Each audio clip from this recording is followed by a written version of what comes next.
Muito bom. Hoje nós vamos falar sobre um tema válido para a nossa vida, para o nosso dia a dia, um tema pelo qual foi proposto a mim, não sei por que eu fui perguntar, mas foi me oferecido. E falaremos hoje sobre o bom ânimo e a fé.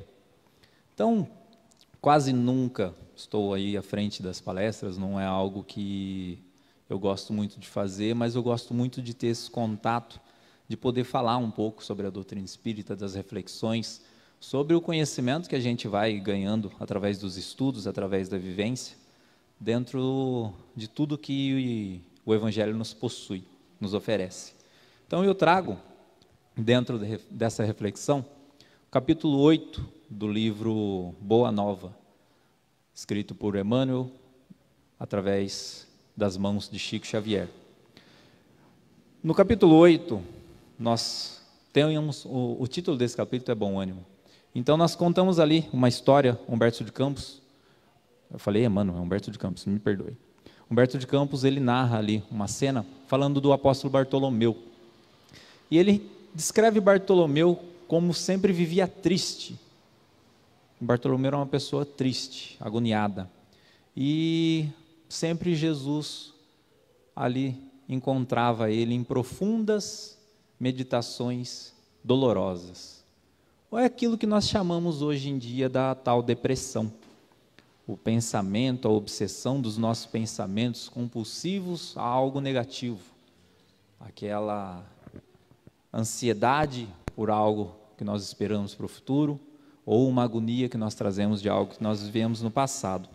Então Bartolomeu ali conversando com Jesus, ele falava que ele não sabia explicar o motivo daquela infelicidade que ele vivia, daquela tristeza que ele vivia. Não sabia entender porque diante de tanto ensinamento, diante de tanta consolação, que o Evangelho de Jesus ali, que era apresentado pessoalmente a ele, né, oferecia, ele ainda vivia agoniado, vivia triste. E não conseguia ali se superar, mesmo tendo esse conhecimento. Humberto de Campos relata que nesse momento Bartolomeu começa a chorar.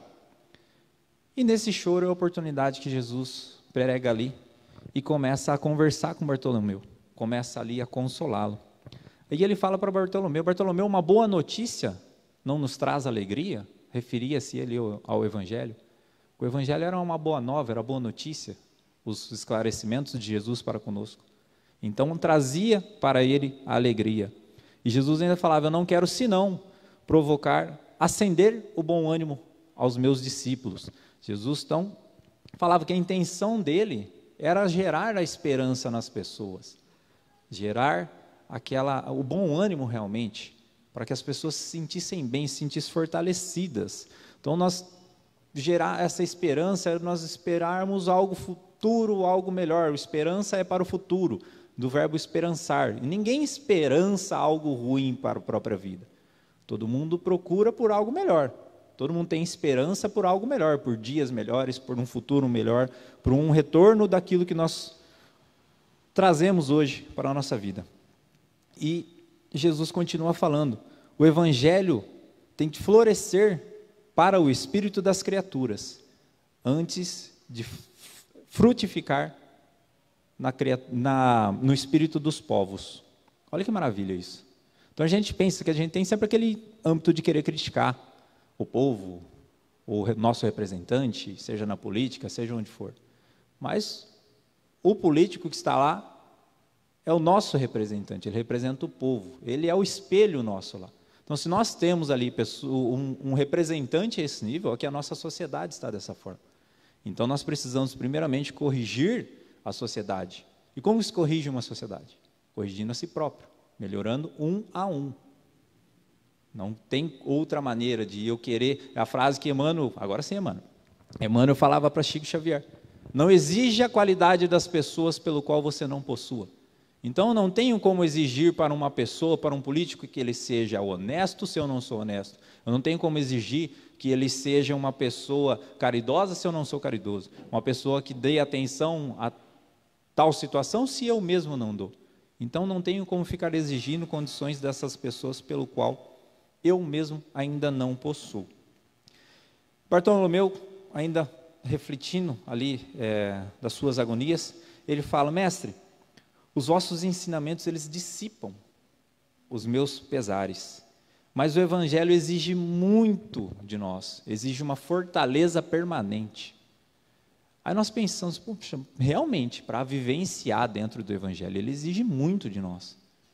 E nós temos que ser uma fortaleza permanente, todos os dias, da hora que acorda, da hora que dorme, durante o sono, a todo momento nós temos que ser essa fortaleza, se formos realmente para viver aquilo que o evangelho nos traz. Mas aí Jesus responde a ele de imediato: o evangelho, ele não exige, ele transforma. Então, aquele que é transformado pelo evangelho, que vive realmente o evangelho na sua essência, ele não faz esforço nenhum para vivenciar aquilo. Por isso que é tão importante que a gente fala aqui durante os estudos sempre da necessidade de nós trabalharmos dentro da caridade, de servir com amor ao próximo, de dedicar do tempo da nossa vida, da nossa boa vontade para com alguém. Porque nós estamos aí criando hábitos. Os hábitos, automaticamente, se tornam vícios, se tornam algo automático. O vício não é só por algo ruim, nós podemos nos viciar em coisas boas também. E todo vício é uma sequência de hábitos. É uma sequência daquilo que eu faço, é o ponto de me tornar viciado naquilo. Então, esse modo automático é o que nós temos que ter para conseguir realmente vivenciar o evangelho da maneira que ele nos pede, que ele nos oferece. Ele não nos cobra, ele nos oferece. A todo momento o evangelho é um convite para nós para uma melhoria pessoal. Nós devemos, dentro desses hábitos, dentro da caridade, dentro dessa proximidade com o problema do próximo, tendo mais compaixão com as pessoas, com as situações, que nós iremos nos melhorar. Iremos conseguir fazer o evangelho realmente sem esforço, sem ter que ser realmente essa fortaleza ali de lutar diariamente contra mim mesmo. Aquele exemplo de Bezerra de Menezes, que ele fala, após conhecer a doutrina espírita, um irmão questiona ele, fala, mas eu tento ser espírita, mas eu não consigo, eu vou largar a mão disso daqui, porque eu não consigo ser um ser evoluído, né? E aí o Bezerra fala para ele, depois que eu conheci a doutrina espírita, ou melhor, antes de eu conhecer a doutrina espírita, eu tinha muitos problemas, muitos defeitos. Hoje, depois que eu conheci a doutrina espírita, eu continuo com os mesmos problemas e com os mesmos defeitos. Porém, hoje eu busco lutar contra eles, eu busco me melhorar, eu busco renovar a cada dia mais. Então, Humberto de Campos, ele ainda revela nesse capítulo que essa agonia que Bartolomeu trazia era devido à perda da sua mãe, à separação da sua mãe, a mãe que desencarnou. Então, ali ele questiona Jesus, fala, mas diante de tanto esclarecimento, né? Então por que nós sofremos com a perda de entes queridos? Por que nós passamos por isso? E Jesus já dá na lata com ele, já fala, mas quem está perdido? Se somos todos filhos do Deus, nosso Pai Criador, um único Pai, estão todos perante Ele ainda, então ninguém está perdido, ninguém foi perdido. Então ele fala ainda, se até aqueles que se afundam no lodo, os criminosos que estão ali, vão ter ainda, através da bondade de Deus no futuro, através da sua renovação, da sua transformação, o encontro ali com a luz, com um aperfeiçoamento, por que está vivendo aflito então, pelos que partiram ao chamado de Todo-Poderoso? Olha que maravilha, né? A gente vive aflito, né? Não é fácil a gente se separar de alguém.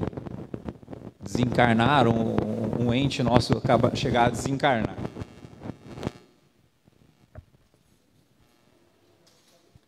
Vamos seguindo enquanto a bateria aguentar.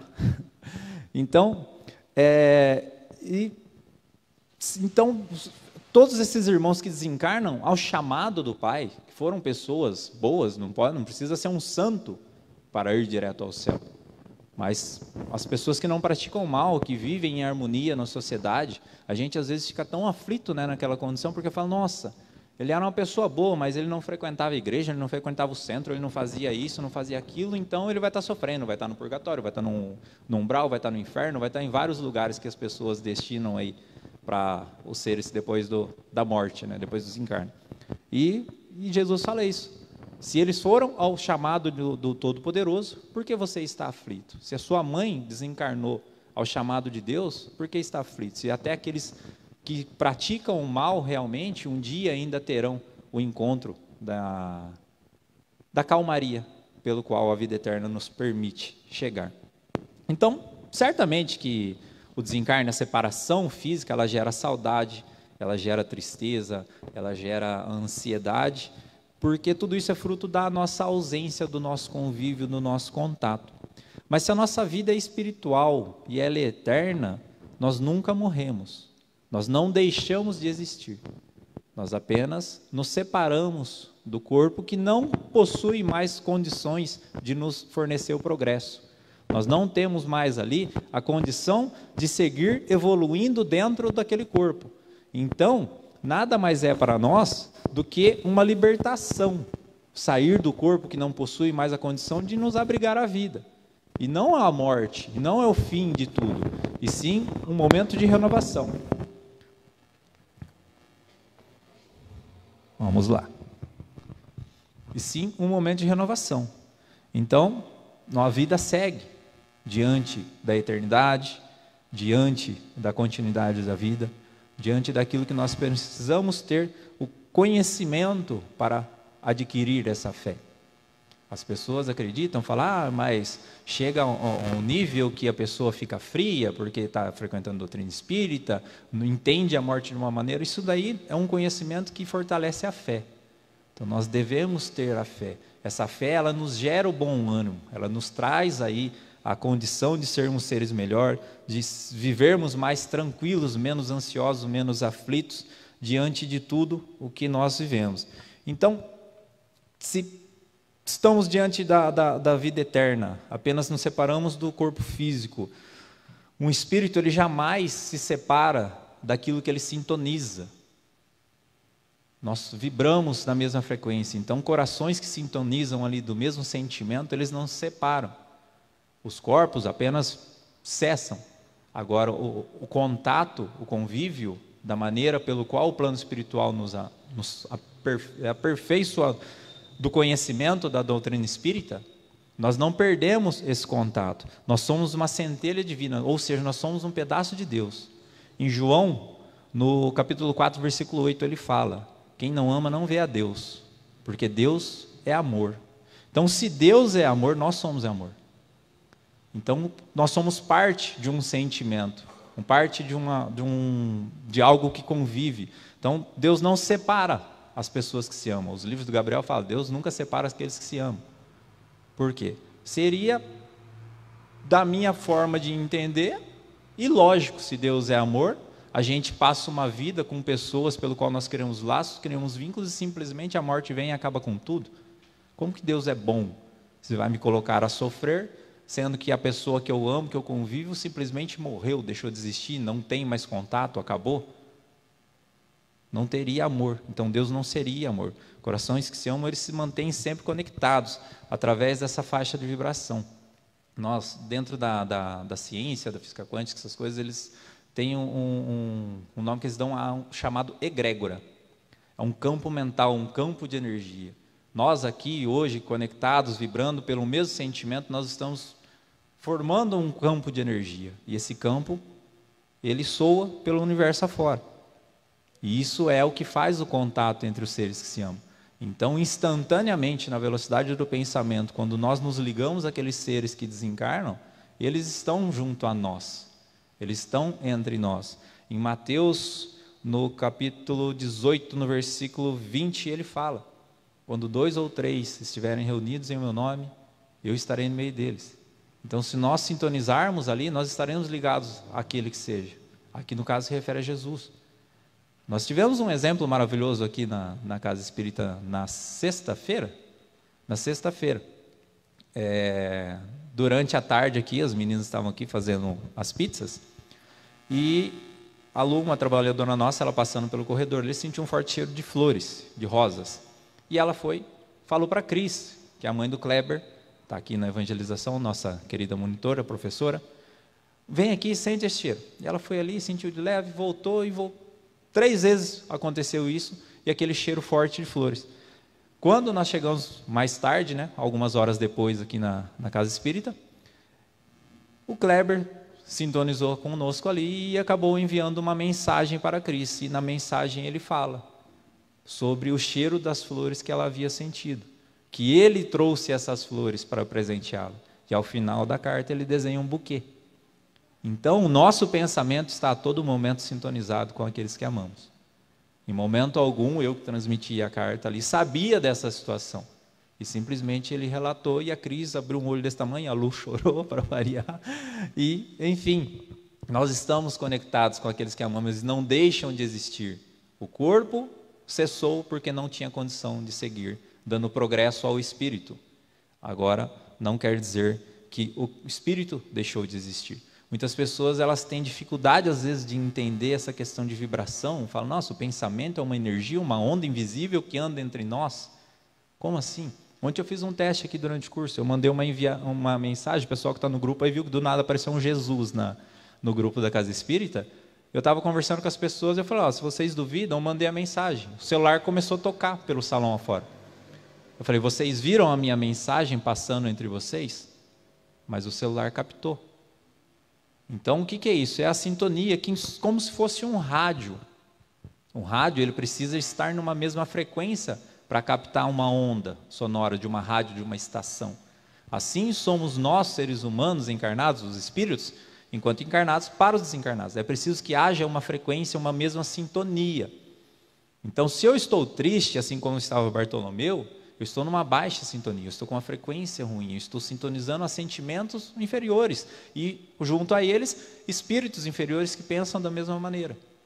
Se eu estou numa sintonia mais elevada, mais alta, mais alegre, mais vibrante, eu estou sintonizando com uma faixa mais elevada, de mais alegria, de um sentimento melhor, e, da mesma forma, eu estou sintonizando com espíritos que pensam e vibram da mesma maneira. Isso, hoje, dentro da glândula pineal, com o estudo da anatomia, da ciência, a glândula pineal, até tempos atrás, era uma apêndice, não servia para nada, porque não tinha esse conhecimento do que ela fazia. E com o estudo dessa glândula, entende-se que ela seria como se fosse a antena, a captação da ação do espírito para o corpo. O nosso cérebro, ele é um órgão, ele não pensa, ele apenas obedece o pensamento do espírito, assim como um computador. Nós temos o computador, temos o sistema dentro do computador e temos a pessoa que fica externa. A pessoa fora está pensando, ela pensa e dá o comando.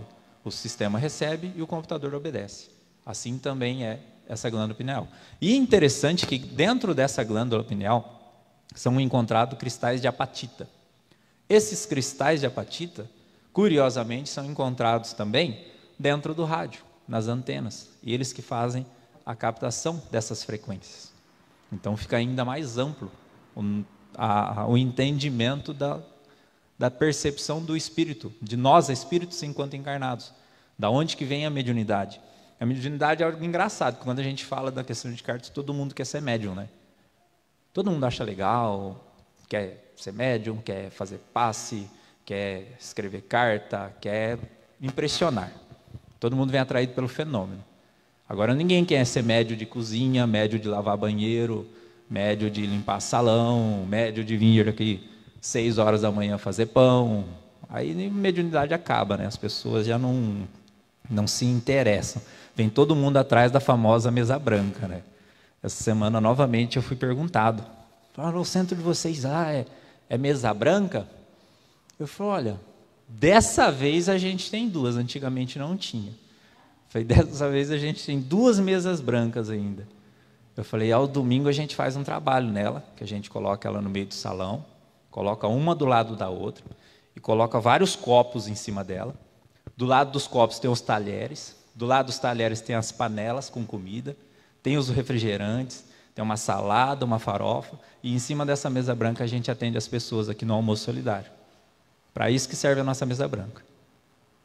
Deu coincidência dela ser branca, mas não tínhamos. As pessoas têm essa ambição, esse mau conhecimento da doutrina espírita.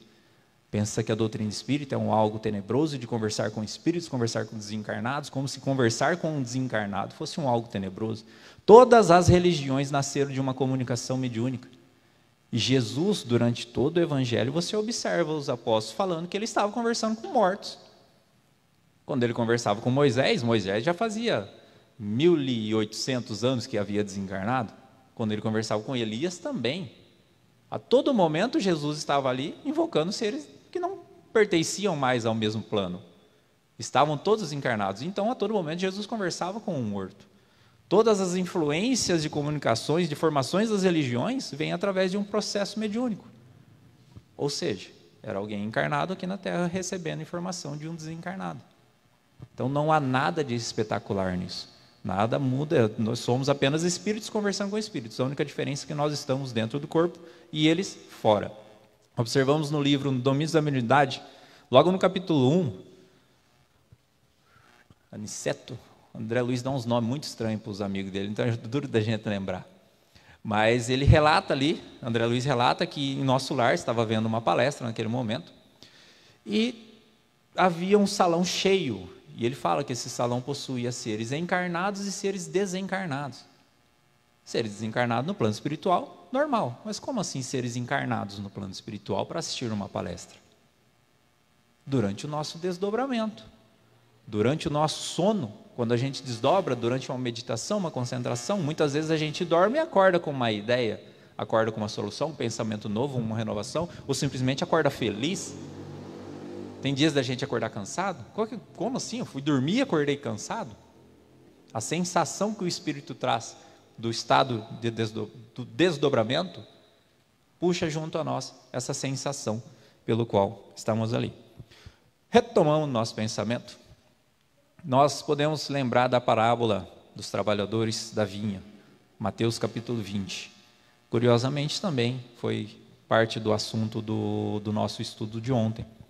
Essa parábola, Jesus compara o reino dos céus, ele faz uma analogia do reino dos céus como um pai que sai de casa para convocar pessoas para trabalhar na sua vinha.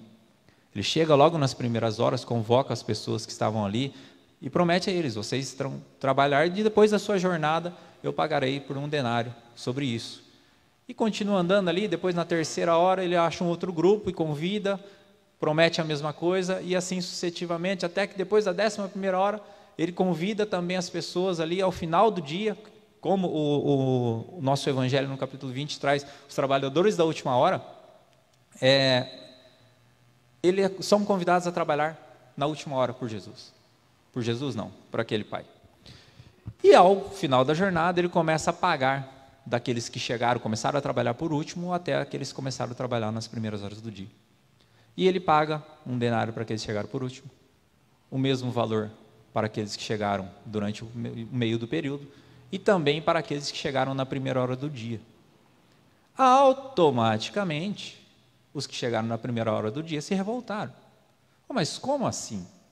Nós trabalhamos o dia todo aqui, é injusto eles receberem o mesmo de nós, terem trabalhado tão pouco. Entenda-se que o convite ao Evangelho é feito a todo momento para nós. O despertar depende de cada um. O horário pelo qual nós iremos adentrar na obra do Cristo, nesse processo de transformação, de renovação. E por que entenda que o pagamento é justo? Porque Deus é justo com todos. A obra que Ele nos convida é a mesma. Então, indiferente da hora que nós aceitarmos esse reino dos céus, Ele estará ali, exatamente como Jesus nos prometeu. E não vai ser diferente a um ou a outro. E entenda que também, esse primeiro que reclamou, olha o tamanho da inferioridade dele. Porque ali ele já estava se sentindo injustiçado, já demonstrou um processo de fúria, de ira, de nervoso ali, porque o outro irmão estava recebendo o mesmo que ele. Falou: mas como assim? Eu deveria ter muito mais, eu deveria ter um privilégio maior. Se fosse nós espíritos aqui, eu falei: eu deveria ter um apartamento de luxo em nosso lar. Qual que é a diferença? Porque esses que estão ali se dizendo, se encontrando, trabalhando há tanto tempo, realmente não estão com o coração naquilo que estão fazendo. Então, para que a gente tenha o bom ânimo dentro desse trabalho do Evangelho, essa transformação pelo qual é nos apresentado, nós precisamos ter o coração no que nós estamos fazendo. Aonde estiver o vosso tesouro, ali também estará o vosso coração. Também em Mateus.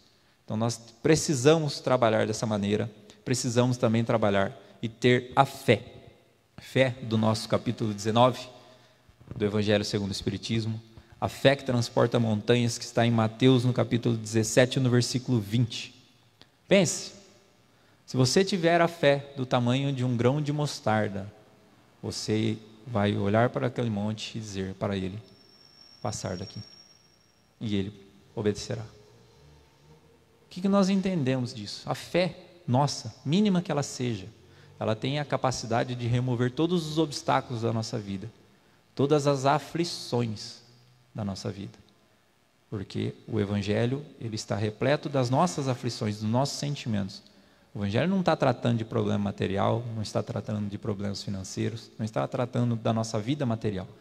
Ele está nos tratando da nossa vida moral e da nossa vida espiritual.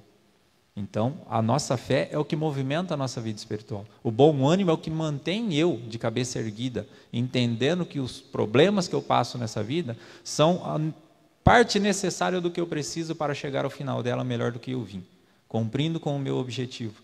Se eu vim para essa existência aqui com a personalidade do Diego, o personagem Diego, falar, ó, você é espírito, vai reencarnar sendo Diego. A sua função durante essa passagem é obter êxito sobre esses problemas, sobre essas dificuldades, sobre essas condições.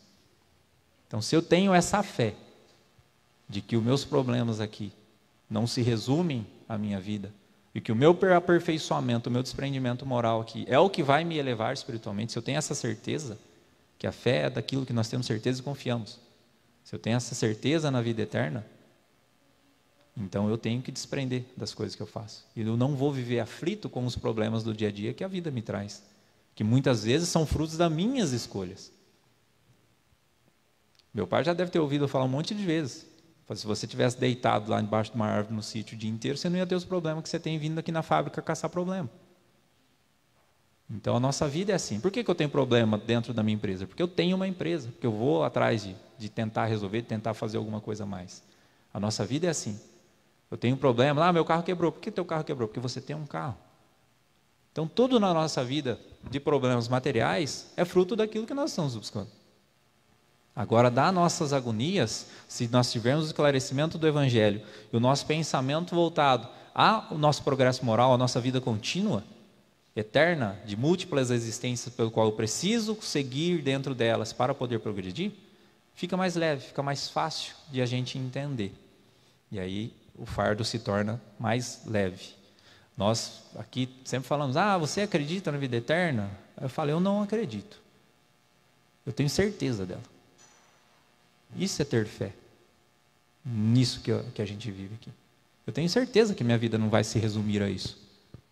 Que o que eu estou fazendo aqui é para algo muito maior e não apenas para a nossa casa. O que nós estamos fazendo aqui dentro da Casa Espírita, todos os trabalhadores que vêm aqui, todos os dias tem gente aqui dentro, atendendo pessoas. Hoje nós conseguimos internar a última pessoa que estava em condição de morador de rua, junto com o pessoal da saúde daqui de Duartino. E ao total, então, são 12. Então, são 12 pessoas que a gente está tentando dar uma melhor condição de vida. Mudar a condição deles, tirar eles da rua. Eu poderia estar me lixando com isso, poderia estar passando pela praça, pelas ruas e nem ligando. Falar, vou fazer meu dever moral de hoje, vou ali, vou comprar uma marmita, vou entregar para eles, vou falar, Deus abençoe, virar as costas e ir embora. Falar, fiz meu papel de bom cidadão. Mas não. Eles não estão precisando apenas do alimento. O alimento ali está apenas sustentando a vida deles na condição que eles estão. Eles precisam de muito mais. Eles precisam de uma mão, de uma palavra, de uma orientação muitas vezes. E essa orientação, pelo qual nós estamos aqui com o trabalho do Café com Maria, tem dado certo. Nesses 6 meses de trabalho dessa casa, nós temos 12 pessoas internadas. Então são 2 pessoas por mês que a gente está tentando oferecer uma melhor condição a elas. Isso tudo fruto da nossa fé, como nós estávamos falando. A fé, no capítulo 19 do Evangelho segundo o Espiritismo, no item 11, ele fala, a fé para ser proveitosa, ela tem que ser ativa e não deve entorpecer-se. Mãe de todas as virtudes que conduzem a Deus. Não deve se entorpecer. Então a nossa fé ela precisa ser racional, a nossa fé ela precisa ter uma razão Ela precisa ser de algo realmente tangível. Eu não posso ter uma fé alimentada a dogmas, a uma fé, com todo respeito às religiões, todas elas são extremamente necessárias, porque cada um conduz a sua vida de acordo com aquilo que acredita e vivencia, e acredita que aquilo é melhor para ela. Mas a nossa fé, ela não pode ser baseada nisso. As pessoas vêm aqui e eu falo, não deixe as suas religiões, não deixe a sua igreja, não deixe nada que você está frequentando. Siga as duas. Estude a doutrina espírita. Entenda, trabalhe aqui conosco. E siga a sua fé da maneira que ela é. Você não precisa se entrar num parafuso para se tornar um espírita, ou entrar em conflito com família, com a própria instituição, para falar, não, agora eu não vou, agora eu vou. Então mantenha a sua fé da maneira que ela é. E entenda da doutrina espírita, entenda da forma racional de ver as coisas, para que um dia ela não falhe. Porque se nós atrelarmos a nossa fé a limites, a dogmas, a coisas que não fazem muito sentido, ou falar, acreditar que a minha fé é simplesmente frequentar aqui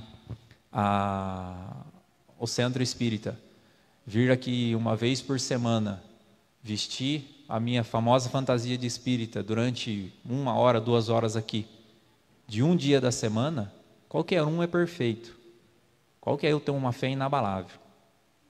Então a nossa fé ela precisa ser racional. Minha fé não é vir aqui à casa, assistir uma palestra, tomar um passe, tomar uma água, ir embora e passar a semana vendo tudo se lixar, para a semana que vem voltar aqui de novo para minhas 2 horas de perfeição, as minhas 2 horas de fé. Isso não vai te sustentar a hora que acontecer algo que te abale, que te exija a questão espiritual, que te exija uma questão moral, uma fortaleza. Então eu acreditar que eu vou vir, não, mas eu estou doando para o centro espírita, estou dando lá um valor, alguma coisa que seja lá todo mês, então isso aqui é minha fé, Deus já está me esperando lá em cima. E amanhã acontece alguma tragédia novamente, você fala, mas espera aí, eu estava cumprindo com o papel da minha fé. Então a fé não é isso. A fé é nós termos noção daquilo que nós estamos fazendo, nós não podemos ter uma fé cega. Nesse mesmo item, o irmão José, que escreve esse capítulo, esse item, ele fala, amai a Deus, mas sabendo por que o amais. Então nós temos que saber o porquê que nós amamos a Deus. Nós não amamos Deus apenas porque eu estou falando que você deve amar a Deus, porque você ouviu na televisão um pastor, um padre falar que deve amar a Deus, ou porque viu numa faixa de um caminhão que você deve amar a Deus. Você tem que saber qual o motivo você ama a Deus. Assim, eu amo a Deus porque eu tenho fé. Eu tenho fé naquilo que me criou, eu tenho fé naquilo que me sustenta, eu tenho fé naquilo que me dá a possibilidade da vida eterna, de viver dentro dos meus erros, das minhas imperfeições, e Ele ainda ter compreensão, ter a paixão, ter o perdão por tudo que eu faço. Como nós brincamos aqui, né, Neto? Deus não perdoa, né? Porque Ele não precisa perdoar. Ele não se magoa, não se ofende conosco. Nós precisamos do perdão. Nós precisamos perdoar as pessoas, porque nós carregamos mágoas. Essas mágoas, ela enegrece a nossa alma. Chico Xavier, eu acredito muito que Chico Xavier, assim como Jesus, tinha muitas parábolas para se aproximar de nós. Então, aquele fato da cachorrinha dele, que ele cria um sentimento ruim pela pessoa que praticou eutanásia na cachorra, e Emmanuel fala para Chico, você precisa dissolver essa mágoa. Aí, mas eu não consigo e tal. Ele fala, Chico, essa mágoa está atrapalhando o nosso trabalho. Está atrapalhando o desenvolvimento dos livros, o trabalho de consolação. Então você precisa desfazer essa mágoa. Então nós nos magoamos, nós precisamos do perdão. No Pai Nosso nós falamos lá, perdoai as nossas ofensas, assim como nós perdoamos a quem nos tem ofendido. Será que realmente nós estamos perdoando as pessoas pelo qual nós temos uma mágoa? Então nós temos que ter esse pensamento da questão do perdão, da questão de entender o porquê que eu amo a Deus. Eu amo a Deus porque eu tenho fé. E a fé tem que ser o nosso alicerce, tem que ser o nosso chão, a nossa base forte. Porque se nós construirmos uma fé em cima de coisas que não são racionais, é a mesma coisa de fazer uma edificação em cima de um banco de areia, sem a estrutura adequada. Ao primeiro abalar, ela vai ruir, vai vir ao chão. Emmanuel, no livro Pensamento e Vida, ele fala sobre a fé. A fé é a força que nasce com a própria alma. Certeza instintiva da sabedoria de Deus, que é a sabedoria da própria vida. Isso é o combustível que nos sustenta, é algo que nos dá a direção. A fé é aquilo que nos leva a Deus. Independente do formato de crença, a fé é algo que nos leva a algo maior. Se não fosse assim, essa centelha, esse pedaço de Deus dentro de nós, os índios, esses seres aborígenes, que vivem no meio do nada, que não têm contato com uma crença, com uma religião, com uma civilização, por que eles teriam adoração a deuses? Sejam esses deuses simbolizados através do fogo, através de um elemento, através de uma pesca farta. Por que eles teriam então essa crença de que aquele fruto bom foi algo acima deles, além da própria vida? Pela fé. É o que Emmanuel nos relata. A nossa fé já está direcionada a algo. A fé é um sentimento que veio conosco, que nos direciona a Deus, por ela ser a sabedoria da própria vida. Então nós temos fé para quê? Para ter o conhecimento e orientação da própria vida. Ela tem que ser esse alicerce, ela tem que ser essa base forte, ela tem que ser o que nos mantém para o nosso dia, para que a gente consiga ter o bom ânimo. Se nós não tivermos a fé, não dá para ser feliz.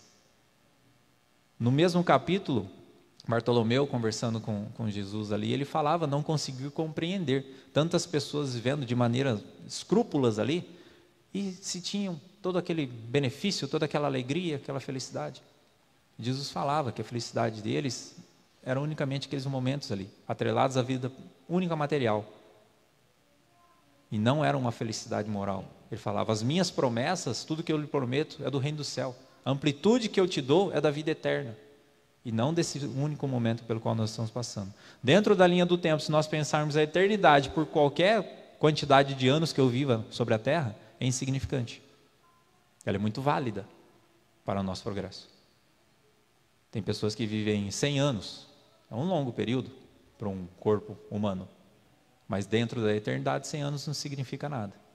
Mas esses 100 anos tem que significar alguma coisa dentro de um proveito, dentro de um progresso moral para nós. Pessoas que vivem às vezes 2, 3 anos com uma prova, uma situação já de uma expiação mais forte, progride muito mais que pessoas que vivem 100 anos à deriva da vida material. Diante a Deus, perante tudo que o Evangelho nos apresenta, perante todas as verdades que o Cristo nos traz. Conheça da verdade e a verdade vos libertará. Eu sou o caminho, a verdade e a vida. Todas as frases de Jesus que nos elucida desse reino, que nos elucida desse mundo maior, da vida maior, pelo qual é a vida que nós pertencemos, pelo qual nós fazemos parte. Então tenhamos fé e tenhamos bom ânimo. Lembramos que todos os milagres que Jesus ali são relacionados no Evangelho, são frutos da fé. A fé é a mãe dos milagres. O nome de um item também desse mesmo capítulo do Evangelho segundo o Espiritismo. Então Jesus, a praticar uma cura, praticar um ato, qualquer ele que fosse, ele falava para as pessoas, a sua fé te curou. E nunca ele falava, fui eu que te curei, foi Deus que te curou, foi o que quer que seja. Ele sempre falava, a sua fé. Então a fé é capaz de remover montanhas, a fé é capaz de curar qualquer tipo de chagas, a fé é capaz de enobrecer a mais escura das almas. A fé nos orienta, nos traz condição de progredir, de melhorar, de termos a cada dia mais um bom ânimo, uma centelha da vida divina sobre nós, sermos o amor entre as pessoas, entre a sociedade, entre as religiões, independente de qual seja ela. Nós temos que saber respeitar, temos que saber orientar, consolar e principalmente ser orientado e ser consolado também, quando nós precisamos. Jesus abençoe a todos vocês. Tenham uma ótima semana que se aproxima ao final já. Na semana que vem estaremos aqui novamente, unidos, trabalhando com esse propósito que nós geramos a essa casa, que é semear o amor, semear o Evangelho, através da caridade, através da obra, através de servir ao próximo. Estamos aí sempre buscando novas obras, novas funções. Temos um projeto nascendo agora, em parceria com uma igreja evangélica da cidade de Bauru, que, se Deus quiser, vai ser um grande projeto maravilhoso para ajudar essas pessoas que estão em condição de rua, que estão com vícios, perdidos em drogas, em álcool, em tantas situações aí que inibem ali o seu progresso, que limitam ali as suas condições e muitas vezes julgados pela sociedade não têm a condição de adentrar dentro do mercado de trabalho, se retomar uma condição melhor de vida. Então é um projeto maravilhoso que nós estamos aí buscando fazer, somando esforços de religiões, de pensamentos religiosos, filosóficos apenas diferentes, porque o Evangelho é um só, Deus é um só, e perante nós somos todos irmãos, frutos e membros da mesma família universal. Muito obrigado, Jesus abençoe a todos vocês. Agora vamos fazer a nossa prece, os passes também. Vocês se mantenham nos lugares com o pensamento elevado, para levar o máximo de energia, o máximo de amor, o máximo de consolação dessa casa para vossas vidas e para a vida daqueles que estiverem junto a nós. Levemos o pensamento a Jesus nesse momento, para que Ele conforte os nossos corações e alimente a nossa alma. Possamos sentir a presença daqueles seres que nós amamos e que vêm em busca de nos fazer o bem, de nos trazer a paz, aproximar os nossos corações, enobrecer o nosso sentimento, o nosso pensamento. Possamos sempre vibrar positivamente e atrair a benfeitoria desses irmãos que fazem parte da nossa vida.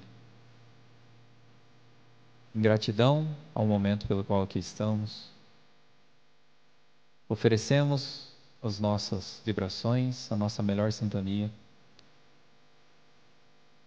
para aqueles que não puderam estar aqui hoje, que estão em condições enfermas, diante desse grande flagelo que estamos passando, a humanidade, com essa pandemia,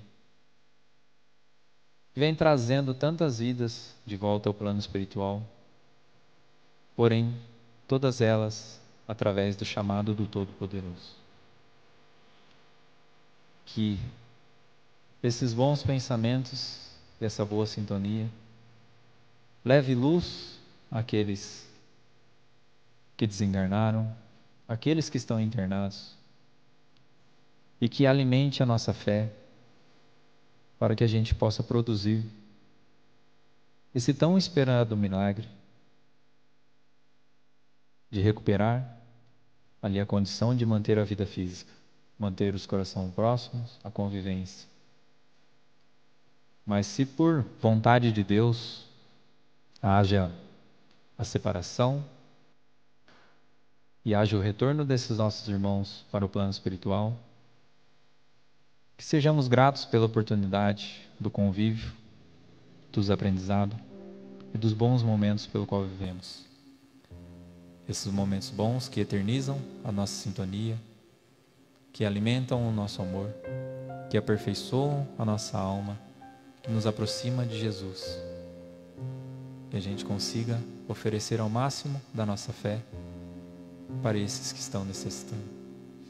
Que Jesus abençoe a todos nós. Uma boa noite.